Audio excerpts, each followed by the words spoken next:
This is Real News Media TV, coverage you can trust. Please like, share, subscribe, and hit the notification bell. Select all for daily news updates. Good afternoon, my Real News Media TV family. Welcome back to the channel for another news update for January 8, 2023. And in the news this afternoon, police accused of breaking man's leg, damaging knee, cops defend action. What was supposed to be a trip back to Jamaica to rekindle ties with her family turned out to be a source of major stress and concern for Damian Edwards, who is now crying foul at the police officers based in St. Catherine. Damian's father, 68-year-old Livingston Edwards, reportedly had an altercation with his niece at his home in Dover Castle, Redwood in the parish. When the woman got the police involved, the senior Edwards ended up with a broken leg, a damaged knee, and is now in need of surgery. However, the police noted that the matter will be going before the court and insisted that the senior Edwards, whom they have described as a repeat aggressor, was boisterous towards the officers. The man, a building contractor, was charged with assaulting a constable, resisting arrest, and disorderly conduct. Two other family members, 59-year-old Alfonso Edwards and 43-year-old Felicia Edwards, were also charged with obstructing the police. The matter is set for the St. Catherine Parish Court on Wednesday, February 8, 2023. He was at home about 9:30 p.m. on January 3, and some officers came at his house and wanted to arrest him. He did not know what for and trying to find out the nature of the arrest. They did not want to say much about it, Damian told the news last Thursday. That was when the officers put him to the ground and beat him severely. His right leg is broken and the calf of his knee is completely apart, so now he has to do a surgery to get it pinned and try to put it back in place. They used their baton to beat him severely, the frustrated son continued. Damian, discombobulated, maintained that the police should have never allowed the situation to escalate to that level since they were dealing with a senior citizen. My father is 68. That's an old man. To beat a man like that to the point where his knee busted open and bleeding severely is wrong. Last night when I saw him, he was bleeding from his kneecap. That shows how bad the damage is, he told the news. They beat him and then they took him straight to the hospital. And even while at the hospital, when he was not able to walk, the officers were not willing to assist him to get out of the vehicle. It was civilians who had to assist him out of the vehicle to get medical attention. The police refused to assist him.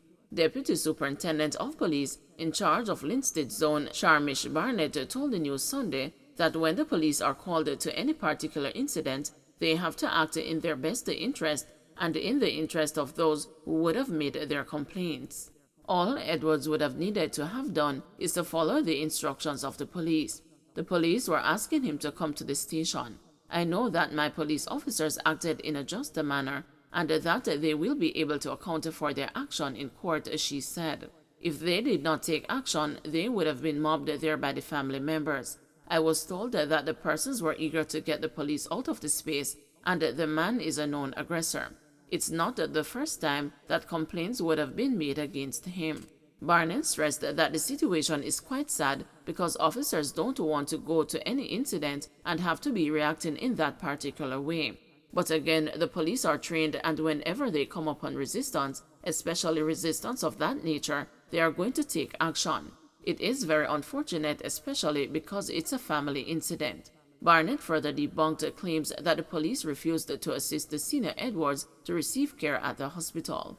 That was not the case. You can't throw a stone to the hospital, so he was given medical attention. Meanwhile, the police said the senior Edwards' niece made a report against him for assault occasioning bodily harm and assault at common law. However, Damian's versions of events differ. She broke something for him and he went to talk to her about it, and she was all up in his face. So what he told me that he did is to use his hand to push her away. She then went to the police station and reported that he attacked her and that he slapped her in the chest and that she was in a lot of pain, he told the news. I haven't seen her or heard from her, but all I know is that I need some justice. I just need this to be heard. I think these police officers acted in a very unprofessional manner, and the way they treated my father was brutal and unacceptable. To beat an elderly man to that point, that has to be terrible. That is distasteful. Homemade gun seized in St. Mary, man arrested.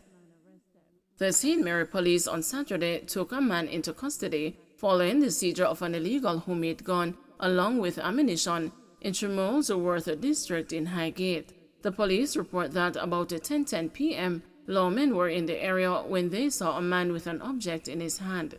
On seeing the police, the man reportedly dropped the object and ran. The police say the object was retrieved and the man was caught. He was subsequently taken into custody. Minors among 13 arrested in Portland Ganja bust. The police are reporting that 2 minors were among 13 persons taken into custody on Saturday in Portland following the seizure of approximately 600 pounds of compressed ganja. They say the illicit drug has an estimated street value of $3.3 million. The seizure was made during an operation on Long Road in Manchonil. The police reported that about 9 a.m., lawmen were in the area when they signaled the driver of an Isuzu motor truck with the passengers aboard to stop. He complied and the vehicle was searched under the Dangerous Drugs Act. During the search, 600 pounds of compressed ganja were found in their possession, according to the police. They were subsequently taken into custody. Their identities are being withheld pending further investigation. Ex-JDF soldier charged in connection with several major crimes. An ex-member of the Jamaica Defense Force has been charged in connection with several major crimes, including illegal possession of firearm. He has been identified as Leon Fisher, 24, of Scotts Hall, St. Mary. Investigators say on January 5, a man was standing at his gate in Scotts Hall when he was approached by the ex-soldier. Fisher allegedly brandished a firearm and pointed it at the complainant. He is said to have ejected 3 rounds from the weapon and then hit the complainant, resulting in injuries to his face. A statement was made to the police. The police visited the scene and recovered 3 live rounds and apprehended Fisher shortly after. A search was carried out, but the firearm was not found. While in custody, Fisher provided information which assisted in locating the firearm. Investigators say Fisher was remanded and faces at least 4 firearm-related offenses. Fisher is also deemed a suspect in a case of robbery with aggravation committed last May at a bar in Broadgate, St. Mary. MOH urges Jamaicans to get vaccinated amid global COVID-19 surge. Amid a surge in a new variant of COVID-19 in China, the United States and other parts of the globe, Jamaica's Ministry of Health is again urging persons not yet vaccinated to do so. Director of Family Health Services in the Ministry of Health and Wellness, Dr. Melody Ennis, says that there has been a fall-off in the rate of vaccination in the Americas and Jamaica has not been spared.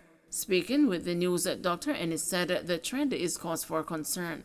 The Health Ministry reported that Jamaica recorded 36 new cases of COVID-19 from December 24 to January 3, with 1 death recorded last month. The positivity rate was 4.5%. Dr. Ennis is again urging parents to get their children vaccinated against the new variant. I think we have plateaued. The vaccines remain available at our health facilities. Persons can go on our website to find out where exactly they can receive the vaccine. We're encouraging persons to get vaccinated for those who have not yet, to begin the primary series. For those who have been vaccinated, we want them to get boosted. COVID continues to circulate. Variants are developing. The latest of the variants are now very transmissible, meaning that it is easier for persons to contract the illness. If you are over 60, if you have underlying conditions, then you stand a chance of getting severely ill, being hospitalized, or even dying. So we want to encourage all those persons to get vaccinated. We continue to encourage parents, guardians to bring out their children to be vaccinated. Remember, once you're 12 years and over, then you are eligible to be vaccinated. We want to remind persons that children may not be severely impacted by the disease. They may just get the sniffles and they bounce back quickly. However, the children are the ones that carry it home to the older person who don't do so well. So we want to vaccinate our children as well. Don't forget to like, share, subscribe, and hit the notification bell. Select all for daily news updates.